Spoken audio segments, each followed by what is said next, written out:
Hey everyone, this is Chris back with the Beamer Barn, and today we're going to be working on my E39 M5 wagon. Specifically, we're going to be doing the instrument cluster repair fix. And luckily, I was able to find a kit off of Amazon that I primed to my house. And now I'm going to show you guys how we can fix the instrument cluster at home with just some basic tools. And it's going to be really easy, guys. So come along with me. Let's get straight to work on the car. And I hope you enjoy watching today's video. All right, so we are inside the car now, and I'm just about to remove the instrument cluster, but we're gonna go ahead and do the number 2 test for this instrument cluster. So this is pretty common for E39s, but I'll show you how to do it now. You're gonna set the key to position 1, not 2, so that you just get this starting to light up so you can read the odometer. And then you're gonna press and hold the check control button until you get to test 1. Press it one more time to bring us to test 2, and we're going to press and hold this button, and you can see that there's a lot of bad pixels. But there you go. So everything works though, lots of bad pixels, and that's why we are replacing this. Look, it even works on the fast mode. Zippity doo-dah. And then we're going to turn the key off, and that's going to exit us out of the test mode. So let's go ahead and remove this instrument cluster, and then we'll get straight to work.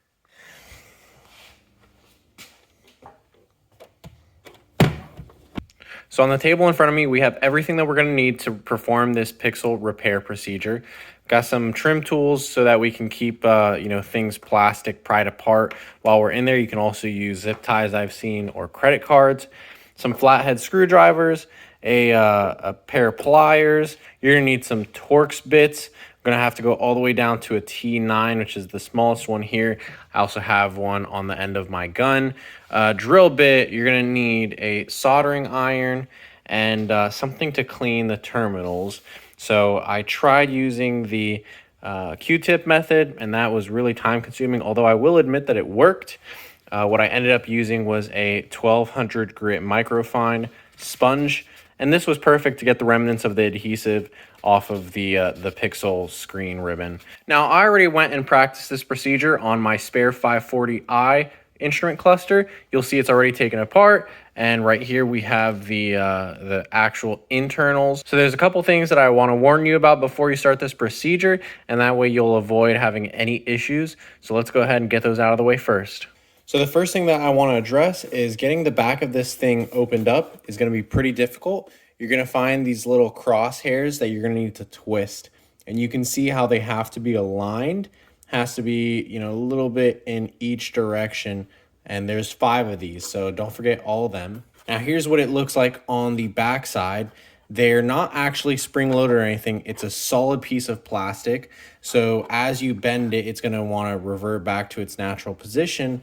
But if you bend it too far, or if it's, old plastic, then you're going to break off these tabs. The good news is that the instrument cluster is still held in by 4 other really good tabs. 1, 2, 3, and 4, and I think maybe these things as well.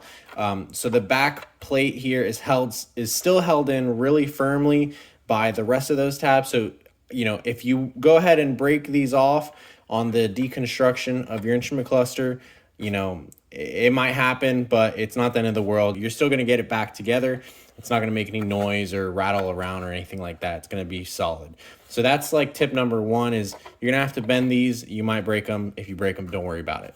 Now, once you get out the front face, it's going to look like this, and the black housing here needs to come off in order for you to get access to the screen.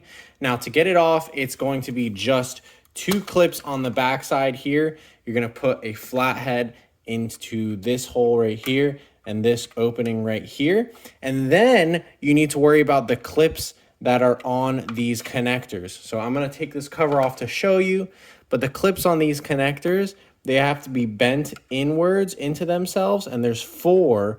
So you'll find that I like to start on this side first. Really makes a big difference. You're going to come in from the top like this. You're going to go to the side and then push it towards.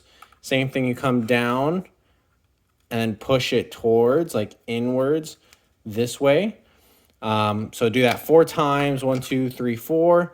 and then over here 1, 2, 3, 4, and then on the white one 1, 2, 3, 4, and then that black housing is going to come right off. Okay, so besides these screws right here, you do have to get those clips off for that black housing to come off. Now, once you've got just the main circuit board with the needles, the face, you can see the green circuit board on the back.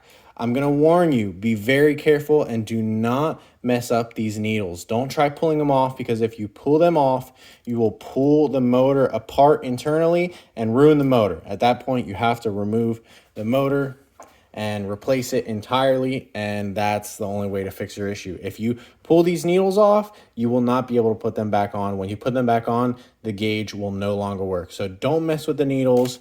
Don't try to, pull this off for any reason, unless you have the special tool. So there is a special tool for this procedure, but you would have to buy that, obviously. We're not going to do that today because, we don't have any need to. We don't have that special tool.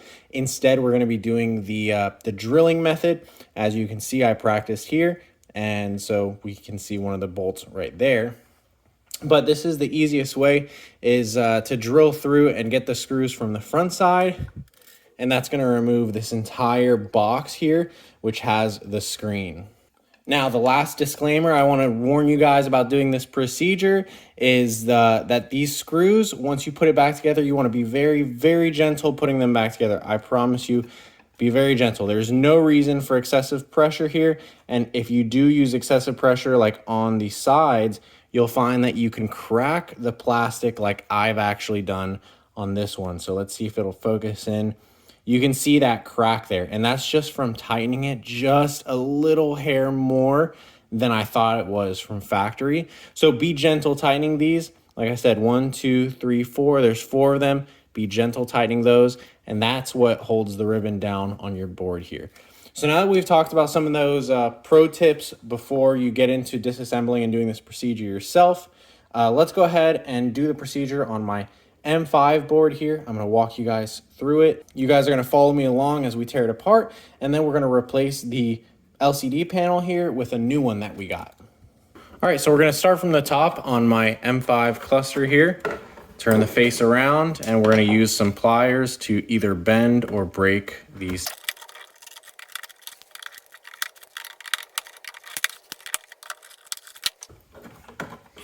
So now we got all those tabs. We're going to go ahead and break that plastic seal along the top, and we're going to shove in some screwdrivers here.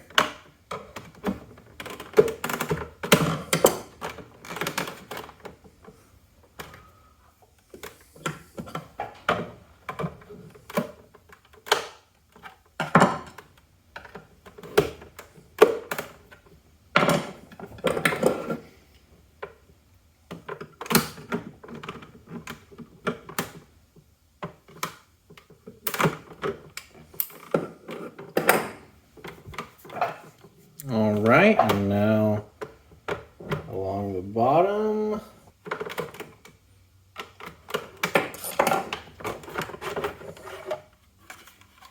And just like that. Let's go ahead and put this aside. We don't need this for now. I'm gonna take this cover off right here because I don't want to lose it. Looks good, looking good. Now we're gonna take off all the screws on the front face here so we can get the back plastic off.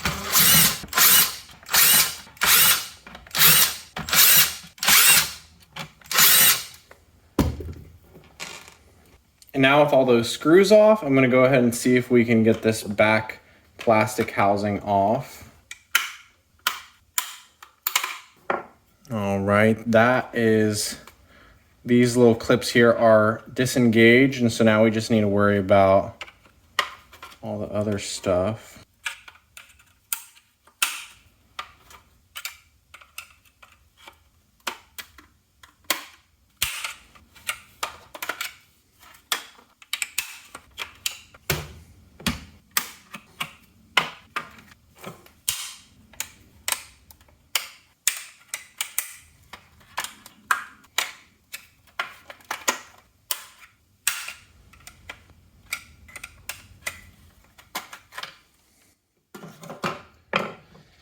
Alrighty, so that wasn't too hard. We've got the back housing off, and now we can focus our attention to the screws, the dreaded screws. So like I said, since we're not going to be removing the front face of this, which would be the correct procedure to BMW standards to service this screen, we're going to have to drill into the front of this housing to make some access points for the screws that hold in the LCD screen.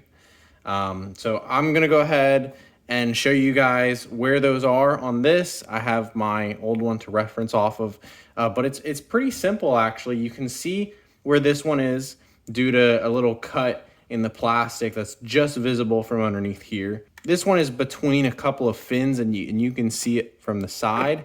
I have a picture of that actually here. And the ones on the corners, you just kind of have to have an eyeball, I guess, for where they go. But what we're going to use is a soldering iron. Now, this is a really good method, you know, according to someone else who has a really good video. And I'll put a link in the description down below of some of the videos that you can use to reference for this procedure. And that's what I use to reference doing this procedure. So if all turns out good today, then, you know, obviously we have a good collection of data. So if you're doing this procedure at home, you can, you know, tackle it yourself.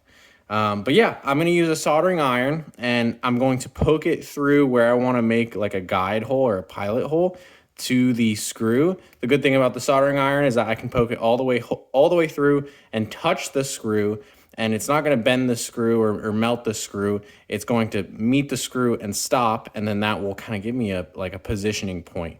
So let's go ahead and warm up our soldering iron, and let's go to making some holes in here.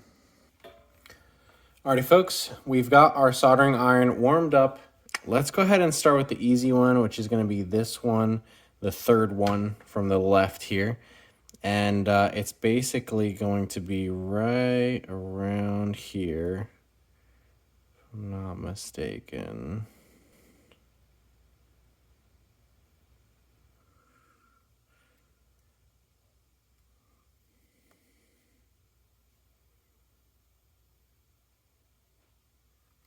On this one, I think we're just a little bit above. So we're going to aim a little bit lower here. And there you go. I can definitely touch the screw. I can even see it right there. So you can see the star pattern right there, and that's the Torx bit that we're going to use to unscrew. So that is one successful. So the next one that we're going to grab is right here underneath the little film. And I'm going to say right here.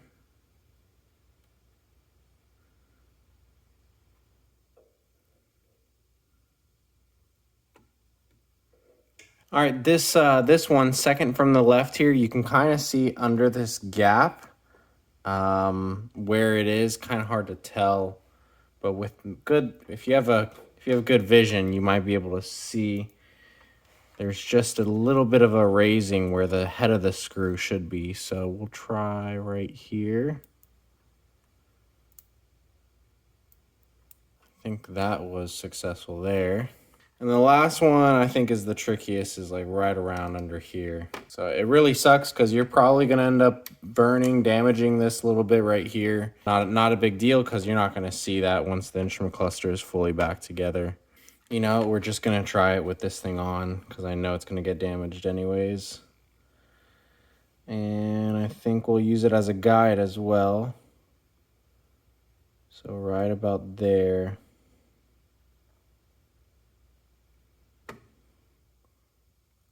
I think that was the money. You see, that's the sound of metal. If you touch the circuit board, which is softer, you'd probably go through it. So make sure that you don't miss. It can be very stressful, and if you're not confident in taking on this procedure yourself, you know, maybe you don't trust yourself, then it is not a bad idea to get someone to do this procedure for you. And there's lots of people out there that'll do this either locally or online or wherever.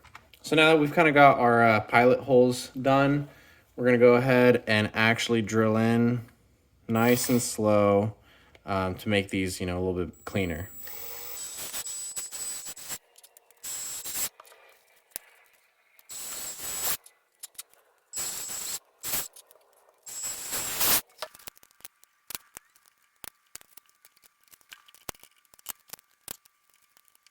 Now, since we just drilled these holes, we got some much better access. You can see the heads of the screws better in here. So that's good. But what we're dealing with now is, since we use that soldering iron technique to make, good pilot holes, we got a little bit of plastic underneath here, and that's raising up our instrument cluster face. And what's going to happen is that it's going to cause friction with the needles, and that's going to keep the needles from sweeping smoothly. So one thing you want to be careful of when you're doing this is making sure that you keep this, even though you're going to have to bend it, it's naturally going to fall back down, and the instrument cluster is going to, secure this and make it flat again. But you need to make sure that there's no plastic here that would, get in the way of making this whole face flat and, creating a perfect flat surface. So that's one thing, is be very careful of your drilling holes and make sure that you clean these up after the procedure's done.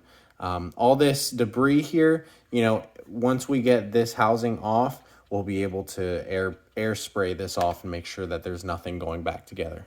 I'm going to go ahead and start removing the screws now. Got some big old channels to put the Torx bit in. And I think there we go. There you go, yep. So these are very loosely torqued down. You also don't want to lose these screws, because when we put our new screen on, our new screen isn't going to be soldered on. It's just going to be taped in place and held on by hopes and dreams. So the screws here are going to sandwich the screen ribbon, as they call it, to the board and create the contact point. So it's very important that you have all three of these.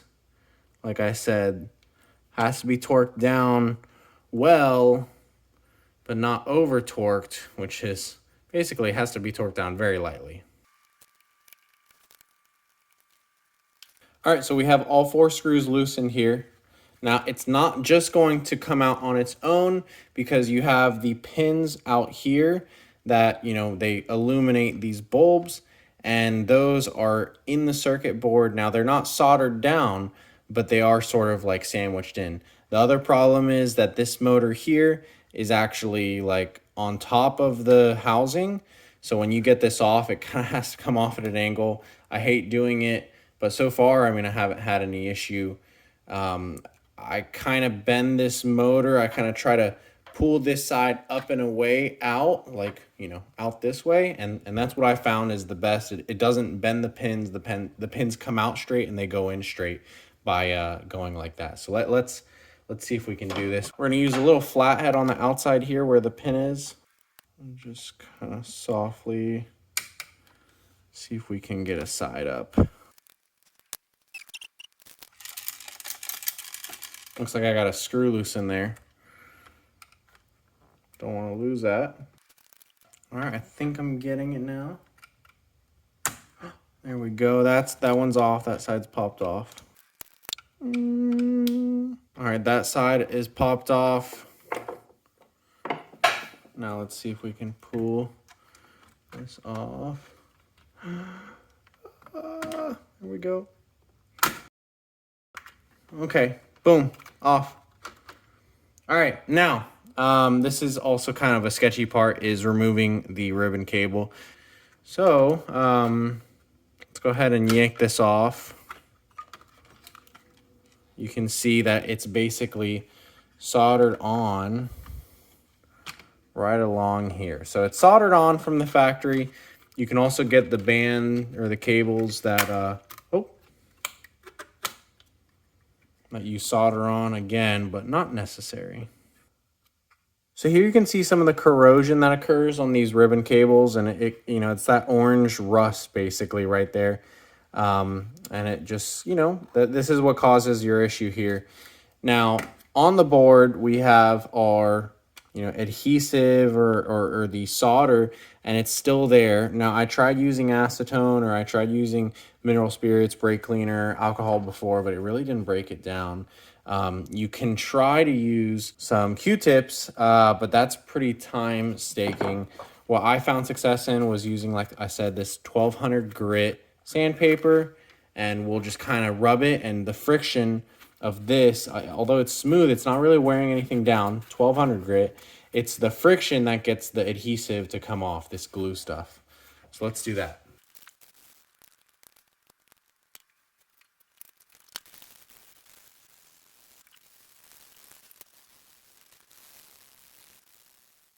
One hour later. Alrighty, so we've successfully cleaned all the contacts here. This is probably my least favorite part about the job, honestly, is just cleaning all these contacts, because it's very time consuming to just kind of get that adhesive off. But since all those are clean now, we can go ahead and grab our LCD panel and get ready to install it.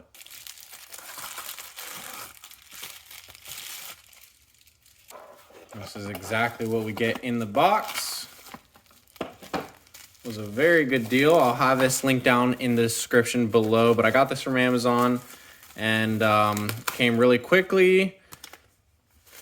The only thing that I saw was in the reviews, someone said that this item had a more glossy screen than the factory.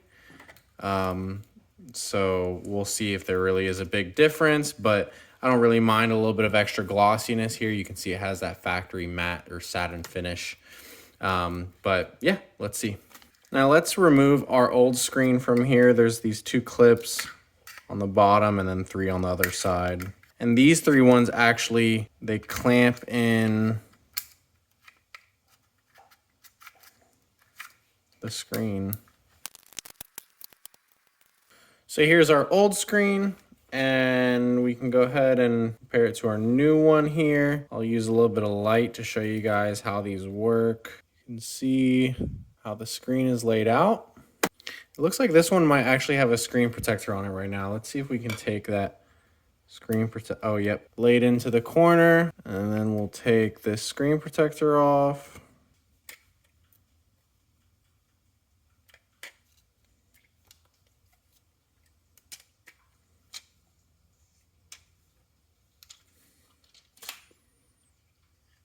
All right, so we took the screen protector off of this, and now I got some tape here. We're gonna use this method to get this installed. So I'll put it aside for a second.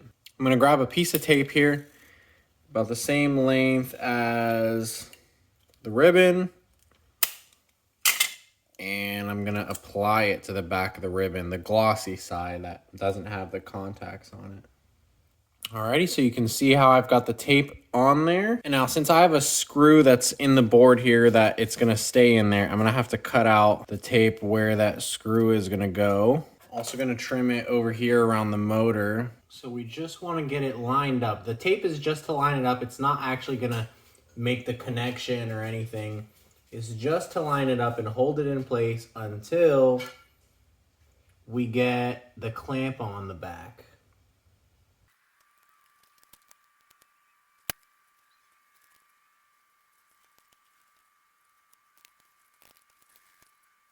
Now here I'm going to show you really close up how, aligned the pins are. Hopefully this is enough. Now I spent a lot of time just off and on trying to get this lined up, and you just want it to be perfect. Hopefully the first time around.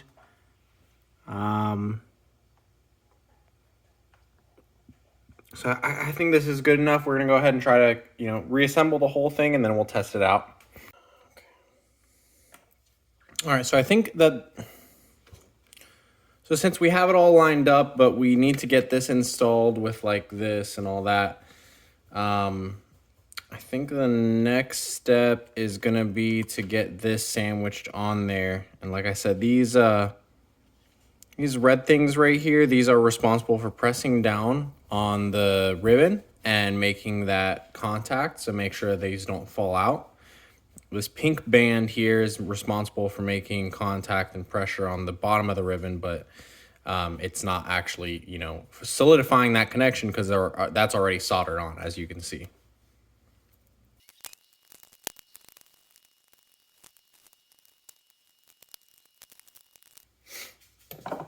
All right, we have all 4 screws tied in. Now we're gonna go ahead and finally clean this off one last time, the screen, and then we're gonna put this black protective cover on.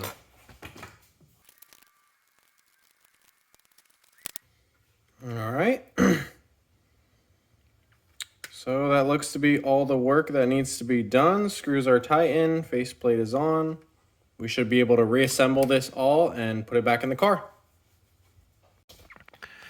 Now, quickly before we reassemble, this is something that you can do is test it out. You don't need anything else. You don't need the housings or anything, but if you're very careful, you can install your instrument cluster and go ahead and test it out. This is a good time to do it because you just put the board back together, and if you missed a pin or if you had the whole unit off by one pin or something stupid like that, then you would be able to see.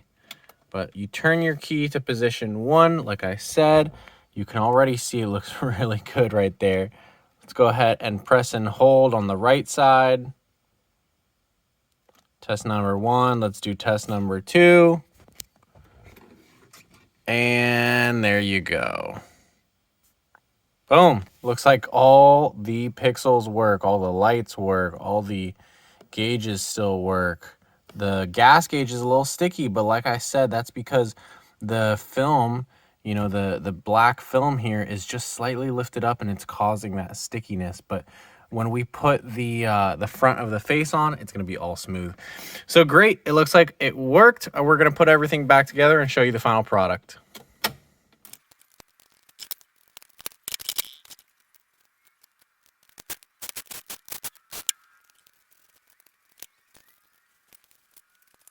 By the way, guys, this is a really great time when you're putting everything back together to clean the inside of this housing.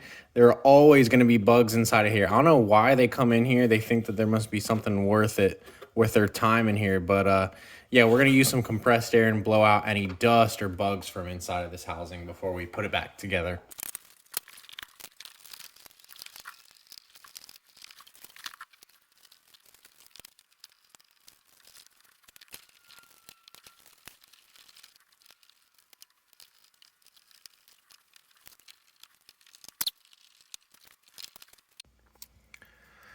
Alrighty, finally back together. I'm gonna go ahead and test this baby out. Now, one thing that is annoying me now is that one of these bulbs is clearly out or not working as well as the other two. So there's one bulb that works just for the odometer over here. You can see it's not as bright as like over on the side here.